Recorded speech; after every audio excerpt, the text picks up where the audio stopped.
Hello, everybody. You're watching Igor's Rock Universe. In today's episode of the podcast series, Igor Talks To, I will be talking to Attila Atka Scholtz from the band Silver Rust.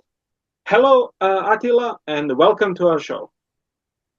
Hey Igor, nice to talk to you, and hello to the viewers too. Thank you for joining us on our podcast series. Now, you have a brand new band called Silver Rust. Now, we'll That's right. talk about that a bit later. You're from Budapest, from Hungary, and you're best known as the lead vocalist of the Deep Purple tribute band called Cry Free. That's Now, right. you're not an ordinary pub rock band that plays purple tunes.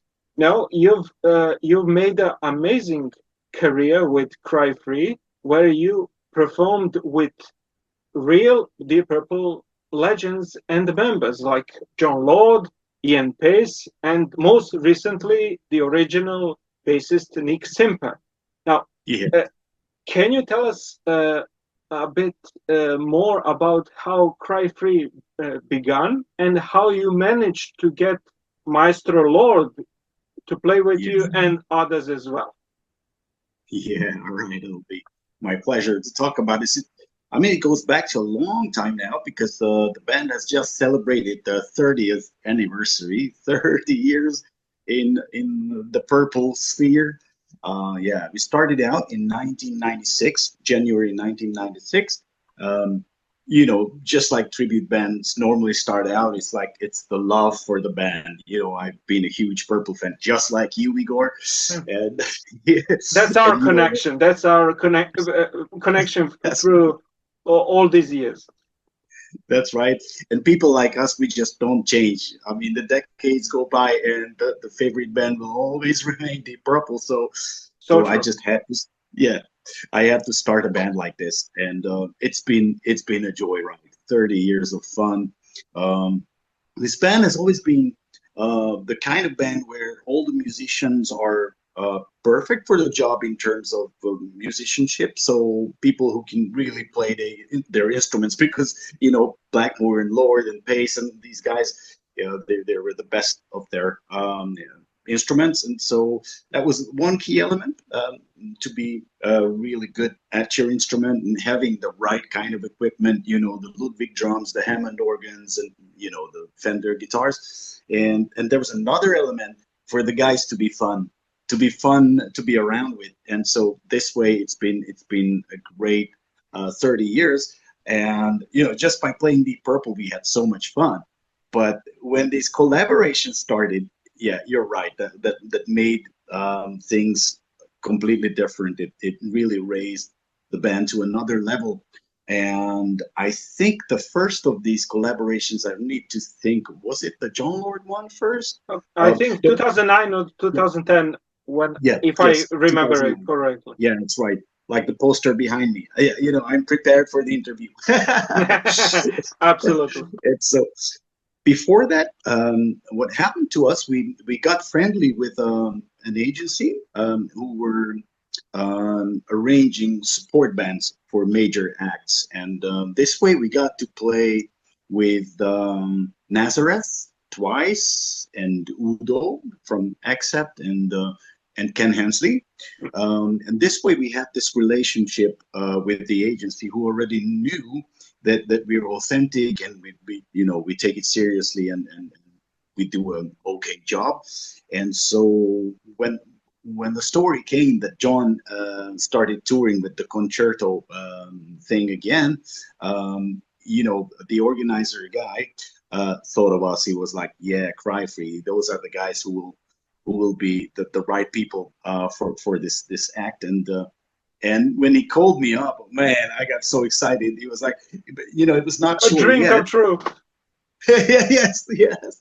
Yes, but it was not true yet. He was like, I just wanted to sort of put that little bug there, so that you keep thinking about it. I was like, oh my God, man, yeah, of course we would love to do that, and luckily we got the chance to do it, and that was 2009. You were right, March 2009, the first two shows actually. It was two shows in a row because the first one got sold out very quickly. And so we did those two shows, and it was just, of course, amazing, incredible to meet this gentleman, this fantastic guy, Jon. Absolutely. And, I can you know, I can only imagine. that was really the perfect gig, professionally and from a human point of view in any way. It was the top of the top. We enjoyed every second of it, but we thought that it would end right there, and so it will be a lovely memory to look back on. And then what happened was that about 10 days later, we had to play again, which was a funny story because Jon had this crossover symphonic rock concert scheduled for Bratislava, two shows in Bratislava, but the local rock band failed to play the concerto in a good enough way, and so we got this really desperate phone call the night before. Can you be in Bratislava tomorrow morning? Yes. And so that's where the real friendship started, and that's where the two shows became a little bit of a tour. Yeah, I loved that concerto too, that Jon did in the late 2000s, and that was the very first time that I heard about you as a band, as Cry Free, and I was really impressed because in those days we had those bootleg DVDs with the audience recording from the show, and we had had the chance to see you as the band performing along with Jon Lord, and it was really amazing. I was in my mind, I was delighted. I knew because that's before we were friends on Facebook and everything. Because when I heard about your band, they're from Hungary. They're a tribute band called Cry Free. Oh, so that means they really love Deep Purple because they've been named after one of my favorite outtakes from the rock album. Which was probably a mistake, right? Because only people like you and me know the songs like right? Exactly. Exactly. It's not the perfect tribute name. It's the inner Purple Circle. Yeah. Because it's a mistake, but now it's too late. I was delighted. Oh, Cry Free! I love that song. Great name for the tribute band. I'll remember. So, in those days, we, as I said, we followed you as an act through bootleg recordings, and the next one was the announcement with Ian Paice. Now, Ian Paice has been doing a lot of shows recently with the Italian tribute band Perpendicular. Now, but way before Perpendicular even existed, you were one of the first tribute bands to perform with Ian Paice. Yeah, it's great too. Yeah. Now, what was the feeling? Because Ian likes to play his entire catalog with Purple tribute bands, like songs from his Whitesnake days and the Mark III songs. And was it difficult to make a whole set list, a combined set list? Well, the thing is that this show that he had was at the Drummers and Percussionists Festival workshop kind of thing. So he was presenting a workshop as well, a drum workshop, and a mini concert. So it was basically, I think, 6 songs as far as I can remember. But the tricky bit was that we had no rehearsals whatsoever. So I didn't know that. Not at all, nothing at all. And so the plan was to talk to him before to get the details, like which songs and which versions, and we wrote these emails. And the organizer guy, my friend, told me, look, I will forward your email to Ian, but he's not the kind of guy to really answer emails, so probably will not get a reply. I'm like, how are we gonna play the songs? You know, and really, it was true. We got to the venue, and that was the first time we met him. We shook hands, and we were, you know, our minds were full of questions like what songs, which ways, and how to start them, how to finish them. But he was really cool about it. He was really cool about it. When we asked him what songs to play, he was like, "What would you like to play?" And we said, "Hey, come on, it's your workshop. It's your." Those are all your songs. Yeah, yeah, yeah. He was like, "Yeah, you're right. You know what? Let's make it half and half. You guys choose 3 songs, and I choose the other 3." Oh, And we're like, fantastic. "Yeah, okay." Democratic. So we showed him a list of the songs that we had in our repertoire, and he started going through the titles. It's like, you keep on moving. I haven't played it for about 30 years. And, you know, I was cheeky enough to say, would you like to do it tonight? He was like, yeah, why not? You know, so we played the song. He is an easy guy to talk to. Yeah, he's very easygoing. And so this way we put the set list together. And yes, he did choose a lot of Mark III songs. We did Burn, we did You Keep on Moving. And I might just take your life. If I maybe even that, something like that, yeah. I'm not sure, but yeah, he wanted to play something that's not on his normal set list every day with Purple, which of course is understandable. So it was great. We came up with the set list, but we still had lots of questions. So every time we saw him in the corridor, we were like, hey, Ian, please, we have a question. You know, how should we start Burn? Yeah, it was very funny actually. We asked him, can you do the counting for Burn? You know, 1, 2, 3, 4, and he was like, no problem, €1 each. Each count. You know, his jokes with money. Yeah, and so he was really great and a lot of fun. But you know, we did the show without any preparation, just I don't know, 5 minutes of discussing how to start them, how to finish them. Purely natural, like true fans. Yes, and it worked so unbelievably well. I'm so glad. Yeah, yeah, I got the goosebumps now thinking about it. That we were on stage and we were like a band that had been working together. But because of course he'd been playing Purple for decades, and we'd been doing the same in a tribute way, you know. And so there we were, and it worked perfectly, 100% perfectly. It was such an amazing experience. So I really loved that. I can imagine. I met him twice, and he was so lovely and so full of spirit and positive spirit. He's always like that, and you can ask him anything. He'll joke around as well. Yeah, so, it's very fun. Yeah, he's witty and funny. Yeah, he's the wittiest of them all.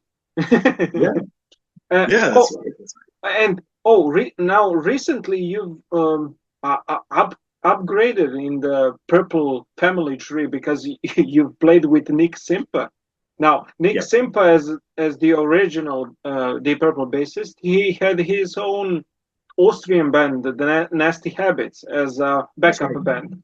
So where they played only Mark I, the original Mark I songs. Now you did that same with him.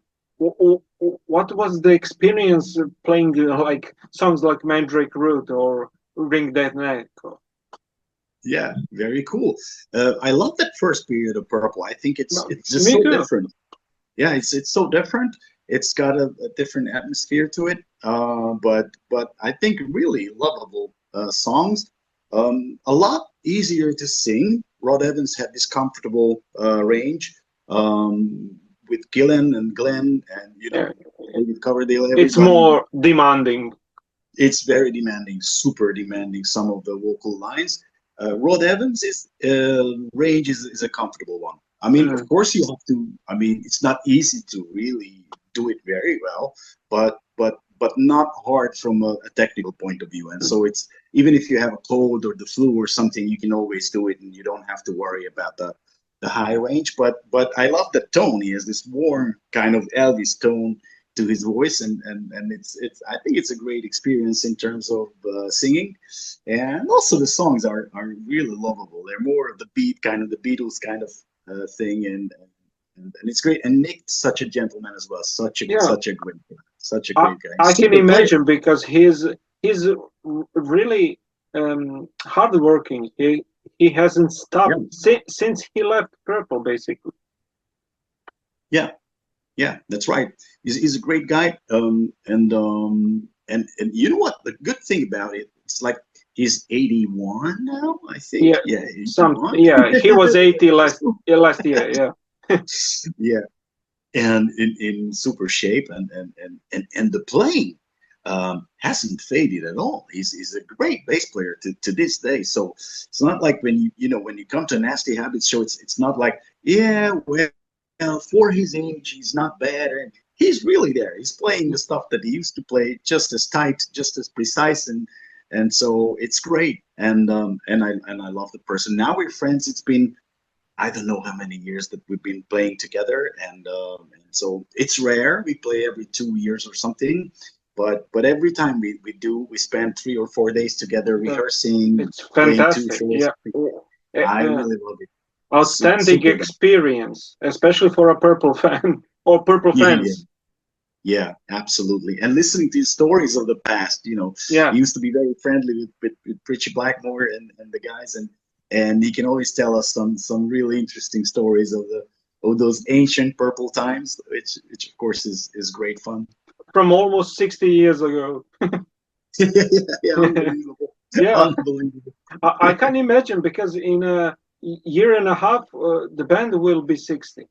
So, since the debut album came out, the Shades of Deep Purple. Yeah, totally crazy. Amazing. But it's great.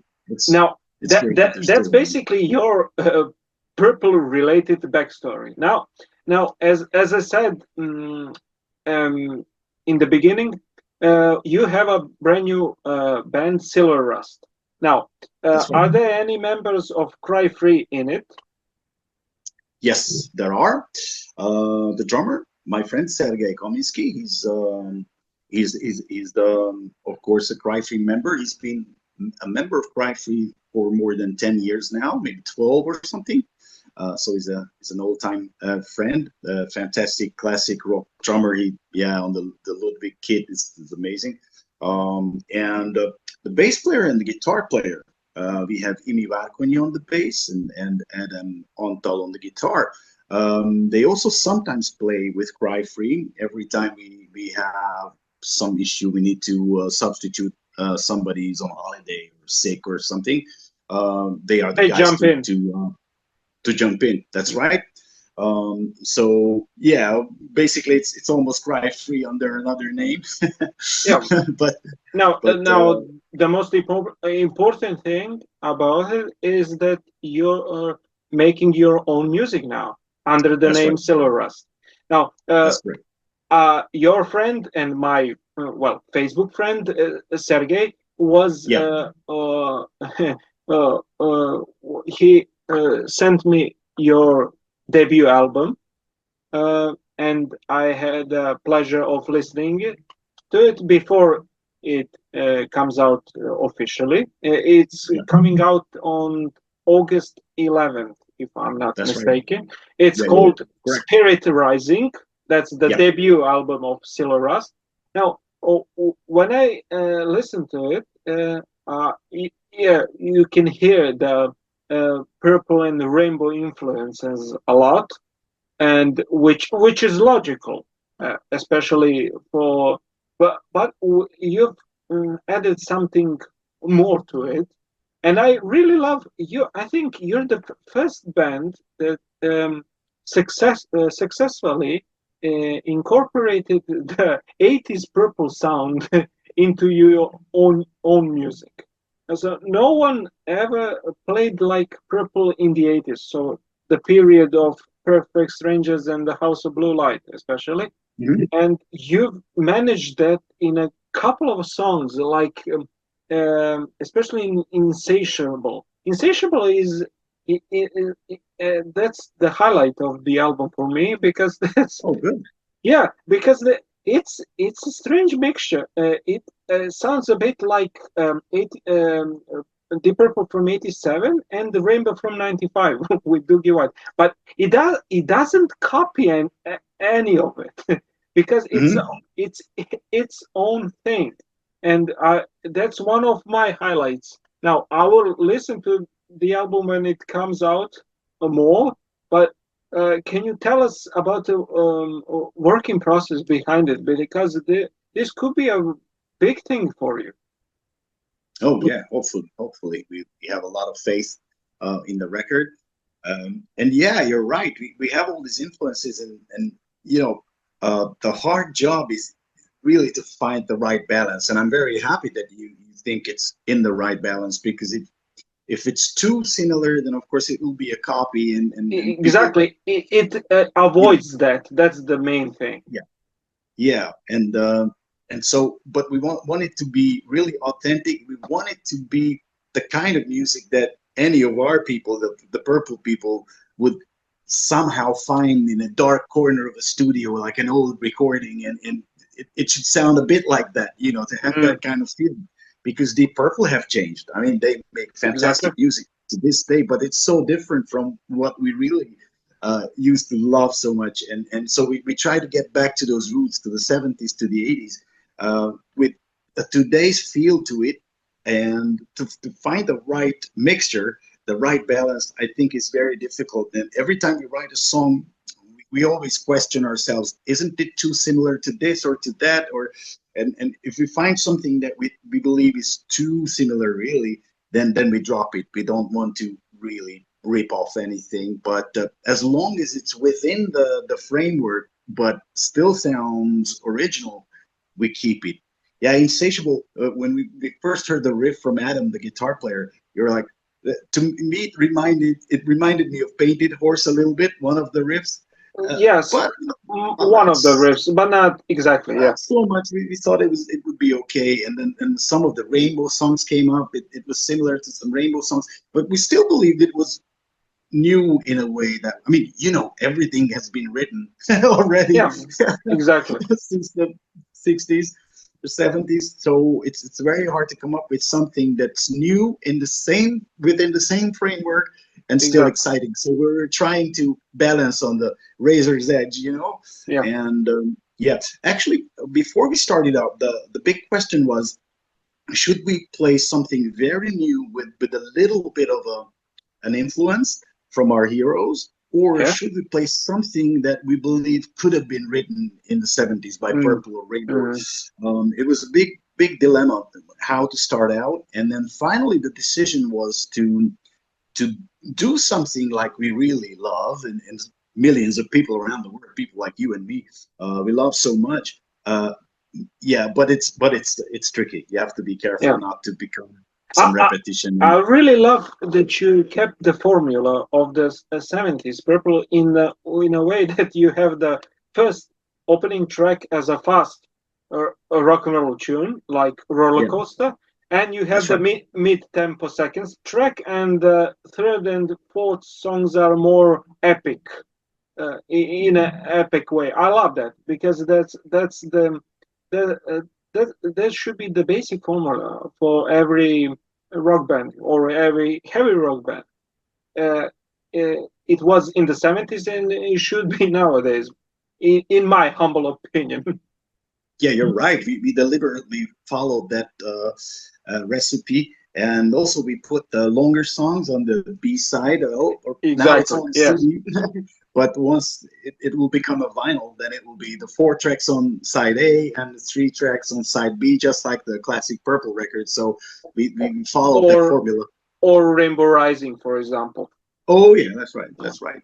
So it was a little bit of a nod towards our heroes. Also, these days, the world has become so fast. People don't have the time to listen to hour-long and Yeah. 70-minute Yeah. I know. CDs and albums Sadly. anymore.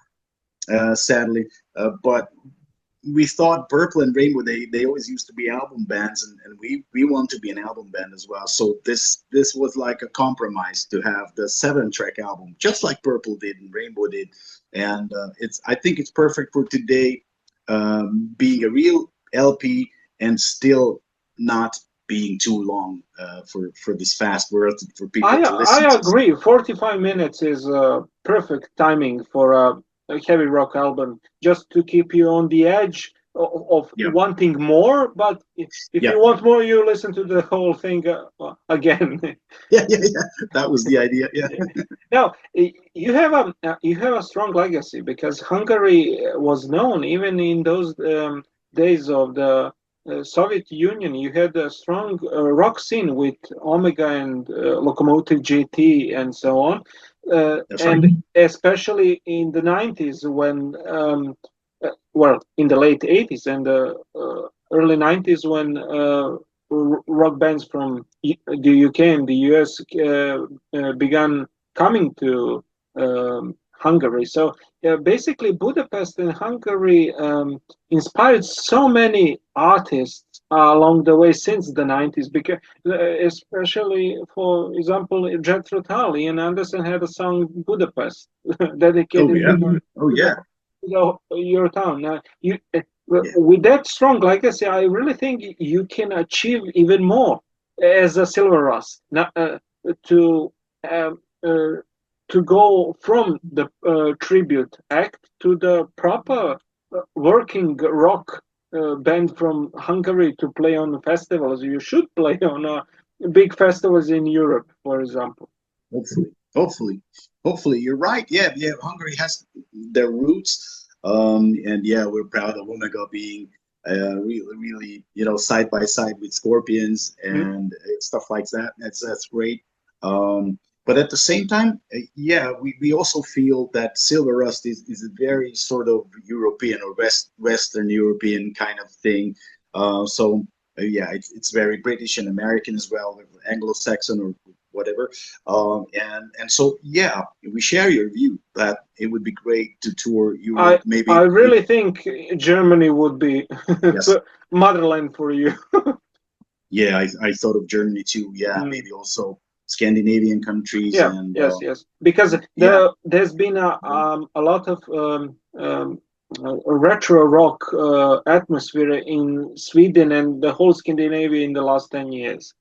So yeah, yeah, there is a hunger for that kind of. Well, when I was a kid, some 20 years ago, when the first association to Scandinavian music was mostly metal and death metal and yeah, oh yeah, symphonic metal yes, yes, and similar metal genres. Now, nowadays, you have so many retro 70s oriented bands from Sweden and from Finland and all around Scandinavia.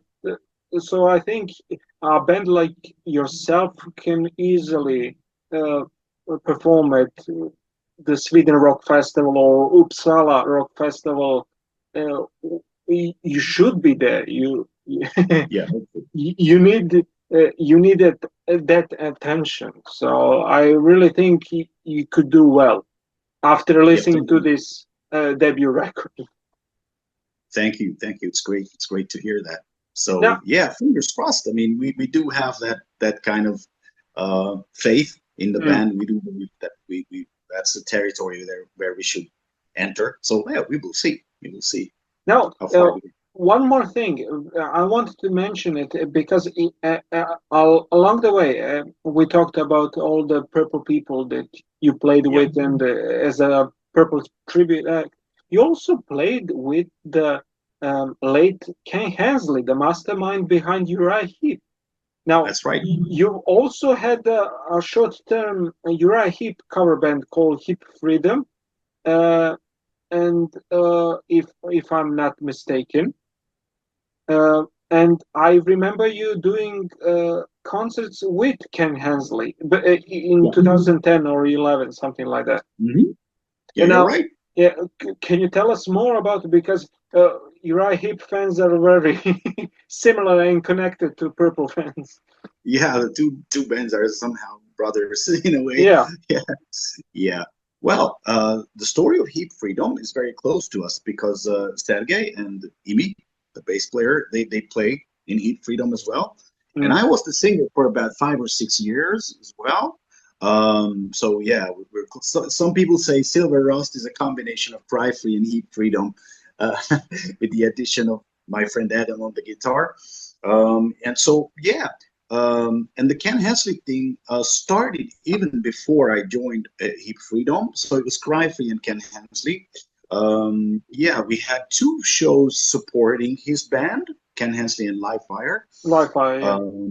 Yeah, and then we had a similar chance, like with the Jon Lord collaboration, that we were asked to be the backing band for Ken when he was traveling within Europe as a solo artist, and he needed a backing band, and we did that kind of show a few times, and so we became friendly as well. And he was another really great person, very funny, And very underrated, in my opinion. yeah, and he's great. He's also very humble in a way. We did this one show where it was a concert, but it was also a sort of question and answer Q&A part, and he was just so humble talking about the best keyboard players. Right, he got selected in some. I think he was #1 on the list where it was Jon Lord and Keith Emerson and people like that, and he was so cool. He said that he couldn't believe that he was on the same list with these people. Yeah. And he was funny. Yeah. He was funny. He said, should be there. He should be there. Yeah. Yeah, but he belongs there definitely. Maybe he didn't have that kind of virtuoso solo playing, but he was such a great songwriter, and also he could really make that beast of a Hammond organ. Exactly, and he also did the fusion, which only Jon Lord did performed before him, with the orchestral rock piece with Salisbury. Yes. Because only Concerto for Group and Orchestra was a composition composed for a band and the orchestra, not the orchestra symphonic orchestra playing the cover songs of a band. So he made he made an imprint on that classic fusion of a classical side and heavy rock side in the early 70s. I still get amazed when I listen to Salisbury. It's a 10-minute song, but it feels so grandiose and so long as a whole symphonic concert. So you could do that. I'm so happy you had a chance to meet him. He's sadly no longer with us, but you also played with him. So in my book, you're rock legends as he is, because if he chose you as a backing band, he doesn't choose anyone, or he didn't choose anyone. That's right. And I think we had maybe 4 shows together, something like that. So we met several times, and they were always a lot of fun because again, the same story, great musician, great guy, the kind of combination that you really get attracted to, because that's when you really enjoy a show. Cool people playing cool music, and when he did this kind of show where he played some of the songs on just an acoustic guitar or piano, and then we sometimes joined him as a band, for the bigger, so like July Morning, of course, you need a complete band to play that kind of rock anthem. But some of the songs he just played by a single acoustic guitar and his voice, and like The Wizard, songs like The Wizard. And Lady in Black especially. Yeah, and immediately that these songs are so well written that even on such a pure kind of thing, the acoustic guitar and the voice, the single voice, they work so well. That's when you know that it's really a great song. So I think he was a fantastic songwriter, really. He was. I agree. Singer, keyboard player. As I said, he's really underrated in the rock world. Especially nowadays, when they make those lists on the social media and YouTube and everything, they always forget him as an amazing multi-instrumentalist and as an amazing keyboardist. He was an amazing Hammond organ player as well. That's right. There's an interesting thing. In the world they talk about the great three, the big three, Purple, Sabbath, Zeppelin. Yeah. In my country, in Hungary, many times they talk about the big 4, and Uriah Heep is the fourth one mentioned there. So Well, they're pretty big in my country. Yeah. I can imagine why, because if I'm not mistaken, Uriah Heep were first foreign band to play in Hungary in '87. Yeah. Maybe even earlier. Or one of the first. Yes. One of the first. Yeah. Because they always bragged that they played in the Soviet Union in the '87 when they played in Russia and where else? Georgia, I think. No, was it Georgia? No, Czechoslovakia, something like that. Yeah. So I can imagine why, because Hungary is very connected and tightly connected to many rock bands through all these years, especially in the last 35 years. And I really do think Hungary and Budapest as well is one of the rock centers in this part of Europe. Well, thankfully, eastern, southern part of Europe. Yeah. Because many people from here, from Belgrade, went to Budapest to see the shows, especially in the early '90s when the Budapest had festivals with bands who were at their peak, like Guns N' Roses and Soundgarden and Faith No More, something like that. So the whole rock community revolves around Budapest from here, believe it or not. All right, sounds great. But you know what? We envy you guys for having Mark III Deep Purple in 70. Yeah, 75. Yeah, 75. Yeah, 75. It was many. I know. I think around 30 people who went to that show in March of 70. So for the viewers who don't know what we're talking about, those were the last shows of Mark III with Richie Blackmore before he left and formed the Rainbow. So there were shows in Austria, in Paris, the last one, which was officially released. And there were two interesting, although they were interesting, they were mainly unsafe concerts in Yugoslavia back then. One in Zagreb and one in Belgrade in March of 75.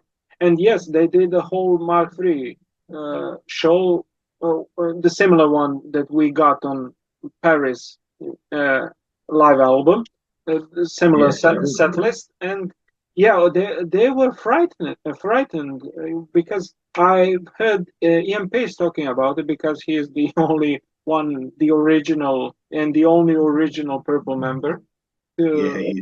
So he has all those stories. He talked about people and the staff being so nice to them and everything, and everywhere they went, it was surrounded by militia.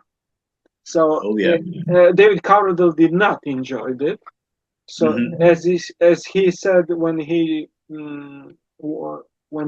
performed in Belgrade with Whitesnake for the first time, he said the show was great, but the brutality of the militia and the police were horrible, because they were hitting fans in the front lines. And so it was interesting and historical, but dangerous at the same time. Yeah, sure. But as you said, that was a breakthrough in Yugoslavia, because later on we had many famous rock bands coming here in Belgrade. In 75, there were also Jet Fatal. And in 75, in late 75, Rolling Stones came to Zagreb. Wow. It's Croatia nowadays. It was Yugoslavia back then. So cool. So yeah, those were some, and sadly, it all turned around in the '90s when Budapest and Hungary opened. We closed up because of the wars and everything. Mhm. And so we changed places, basically. Uh, well, oh yeah. While we are mentioning all of this, in January in 2027, it will be, if I'm not mistaken, 40 years since Deep Purple performed in Budapest for the first time, and uh, and you did an amazing homage show a couple of years back as Cry Free, where you performed a set from '87, like a Purple set Yeah. from '87. And now, whose idea was that? Because I wanted to ask about that. That was so unique and interesting, especially for us Purple freaks. Uh-huh. Yeah, well, actually it was my idea. And Oh, fantastic. I was, yeah, thank you. I was personally involved because I was there as a kid. Oh, I didn't know The that. Budapest shows. Yeah, there were 3 shows, almost 4 actually. They were even planning because tickets were selling so well. It was such a sensation in 1987 in Budapest. Before that it was the big Queen show, which had the anniversary yesterday, I think. And just a few acts, and so Deep Purple coming to Budapest behind the Iron Curtain, was such a big sensation that Yeah. tickets were selling in amazing quantities, and so finally they had 3 shows in January, and I was there at one of them. But I was an 8th grader, 13, 14-year-old, a little kid, and so I really knew nothing about Deep Purple. My father took me to the show, and I think I recognized Black Knight halfway through the set. That sounded similar to me, and then all night long I was waiting for Smoke on the Water to come on, But of course it was at the very end, and by then we had to go back home. I was just a school kid. And the next day there was some test or some history test or something. My mom was very strict about it. She told my dad, "You can go to the concert, but you have to be back home by whatever 11 by 11, whatever." yeah, by 10 or 11, yeah. And, we were leaving the arena, and so we were passing the corridors when I heard da da da, and I was like, "Damn, I was waiting for this all night long." I can imagine, but because I had a similar first experience. My dad took me to the first Purple show that they did since '75. So they came in December 2003 on the Bananas tour, and Yeah. That was the first time Gillan sang in Belgrade as a Purple vocalist, not as his Gillan thing. And the whole arena was packed. It was more than 20,000 people, and the arena can fit 20,000 people, but there was more. And I in those days I was 12, I think, and I was still learning and exploring. I wasn't yet a Purple freak as I'm nowadays, or after that show. And my dad also took me, and it was a groundbreaking for me because to experience the proper huge show like that with the sound, and it was I liked it because it had unusual set list. Purple did those set lists back then in the early 2000s when they will include some rare gems from the 70s or 80s. And the next time when they came for second time with Gillan and Don Airey and Steve Morse, that lineup was 3 years later for the Rapture of the Deep, and it was the same place, the same arena, but I was a Purple freak, a proper purple freak by then, and I was in front of the stage, and they did an amazing set list with Living Wreck and Mary Long and all those interesting songs which we can't hear anymore, sadly. They don't do that. They have a same set list for the whole tour, especially for the new album. Equals one, and now with the Splat one. So Yeah, I can imagine you will see them again in Budapest. I think they're in October or September. Yeah, Yeah, October 2nd, I believe. Yeah. October 2nd. They're here in Belgrade on October 10th, I think. Yeah, Hmm. something like I gotta check it. But both shows are in October, so we are going to see our heroes once again. Yes, thank God they're still around. Yeah, Yeah. But sorry, I just wanted to say, I can imagine this would be, I know they denied farewell tours and everything, but this is a huge role tour for a new album. They've played everywhere this year, and I think this is one of the last huge tours that they will do. yeah, who knows? They will go on forever as Yeah, long as we they don't can. know with them. Yeah. Now I heard talks of a new album. That Yeah, will be another again, one, and maybe with another tour. Yeah, Ian's playing with Perpendicular again in 2027, and Ian Gillan is doing the gibberish talking dates. Yeah, So who knows with them? they can't stop. These They guys can't can't stop. stop. Yeah, Thankfully for us. it's absolutely. We gotta carry on their legacy into Yeah. the 2050s if necessary. Yes. Yeah, Now, hopefully they'll be around. Yeah. Yeah, now, Attila, my friend, thank you so much for this conversation, for being our guest on the podcast. I wish you all the luck with the debut album of Thank Silver you. Rust. So, Spirit Rising, the debut album of Silver Rust is coming out on August 11th. So, I hope it will continue for you as Silvers so that we can hear a next album in the near future, in a year or two. I really hope this one will be successful for you. Yeah, we're working on new songs though. Fantastic, Hopefully. fantastic. You're not stopping as Purple. We're not stopping at all.